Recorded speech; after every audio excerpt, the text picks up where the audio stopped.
Israeli and Palestinian supporters rally across U.S. after Hamas attack. This is a moment to not be alone. Show title. Hide title. Israel attacks Gaza with counterattacks. The death toll approached 1,000. As Israeli authorities declared war on the Gaza Strip, air strikes by both Israel and Palestinian militants left destruction and death on both sides. San Francisco, Calif.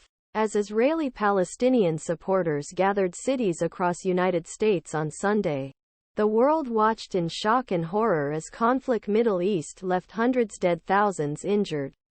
Clashes broke out between counter-demonstrators near the United Nations building in New York after a large group of Palestinian supporters gathered in Times Square. Meanwhile, Palestinian Americans protested in front of Israeli consulates in Atlanta and Chicago.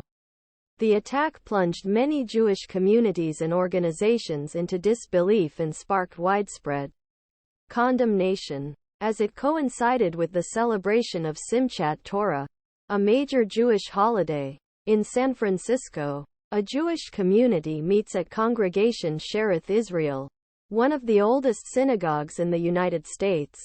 Some students Israel's Ben-Gurion University in Beersheba, 40 kilometers from Gaza, were visiting San Francisco for a week as part of a delegation the Hillel organization.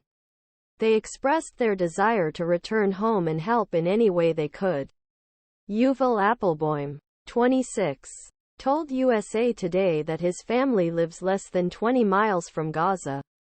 "My sister and my nephews are in a shelter right now.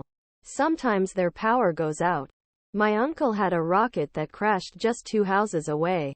Appleboim said, "It's really hard to be so far away from your friends at this time.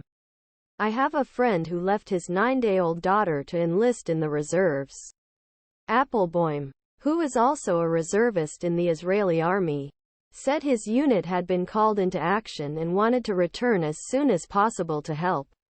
"I am pro-Palestinian. I think a lot of Israelis are pro-Palestinian because they want a better future with the Palestinian people. The people want it," Appleboim added. "But this is a tragedy. The terrorist organization that attacks Israel not only kills thousands of Israelis, but also causes the deaths of many Palestinians.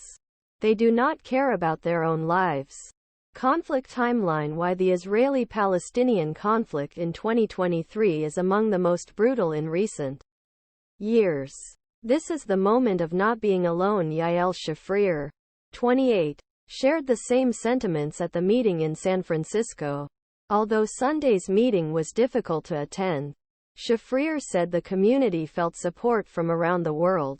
"Coming was difficult, but this is a moment for us where we shouldn't be alone.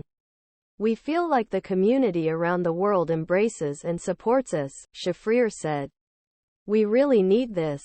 Shafrir also pointed out the complexity of the conflict and pointed out that people were targeted. "We do not want to fight against the Palestinians. Our goal is not to harm anyone.